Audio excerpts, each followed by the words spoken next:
Armando Dreon, 65 anni, albergatore, è il candidato sindaco a Portogruaro per la lista civica Forza Porto. La vostra lista è composta da gente comune, commercianti, artigiani e operai, e non dei soliti professionisti e riciclati della politica. Voi vi rivolgete soprattutto a quei cittadini che da tempo hanno smesso di votare, stufi dei soliti partiti. Perché, oltre al fatto di non essere politici di professione, un cittadino portogruarese dovrebbe scegliere la vostra lista? Scegliere la nostra lista è diventato un obbligo. I partiti hanno fallito, la nostra situazione finanziaria, economica, sociale è quasi allo sbando. La gente fa fatica ad arrivare alla fine del mese, i nostri figli invece di studiare devono trovarsi un lavoro e magari anche emigrare.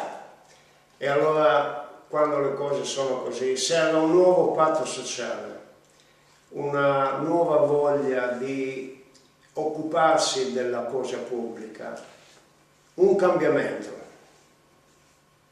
A proposito di cambiamento, secondo lei cosa occorre fare per rilanciare l'economia locale a Portogruaro, come lei ha definito Portogruaro?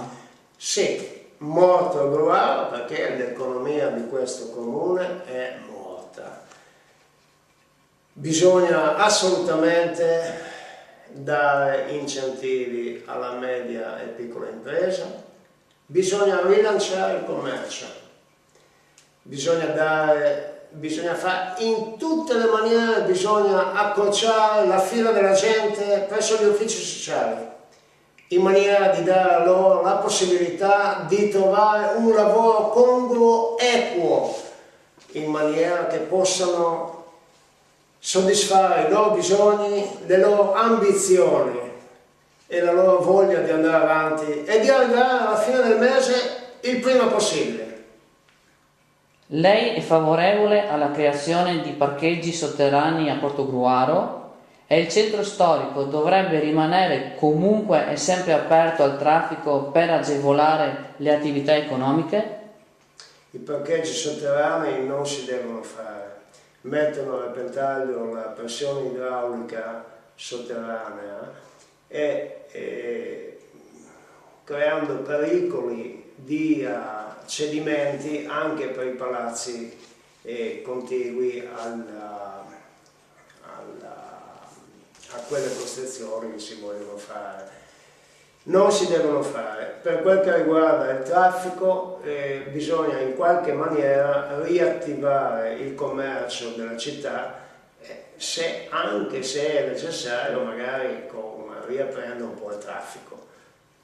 Lei ha dichiarato di essere favorevole alle ronde per garantire maggiore sicurezza a Portogruaro.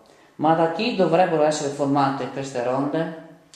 Le ronde sì, assolutamente, noi pensiamo che le ronde siano necessarie, ma ronde in uniforme, ronde in divisa, riconoscibili da tutti, ronde della polizia, dei carabinieri, dei vigili urbani, ronde che noi tutti conosciamo e che possono garantire in maniera equa la sicurezza di tutti noi.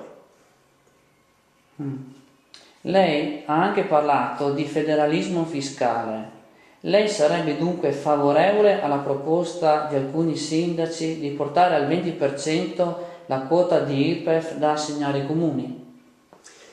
Il federalismo fiscale è diventato quasi, non voglio dire un obbligo, ma una necessità. Necessità perché i nostri comuni continuano ad aumentare le tasse, perché Roma non manda i denari che noi paghiamo. E quindi federalismo fiscale cosa vuol dire? Vuol dire che la maggior parte delle tasse che noi paghiamo resterebbe qui nel nostro comune per fare tutti quegli interventi che sono necessari per il benessere della popolazione. Qual è la sua posizione in merito alla costruzione di una centrale a biomasse a Summaga di Portogruaro? Ho sentito che la centrale ha creato un sacco di movimenti contrari, però dobbiamo metterci in testa anche che senza la piccola industria questo comune non va da nessuna parte. Se vogliamo creare lavoro, se vogliamo creare benessere, dobbiamo essere più disposti ad avere anche la piccola industria che magari fa un po' di rumore, che magari fa un po' di traffico in più, ma che però deve essere regolata secondo le leggi vigenti.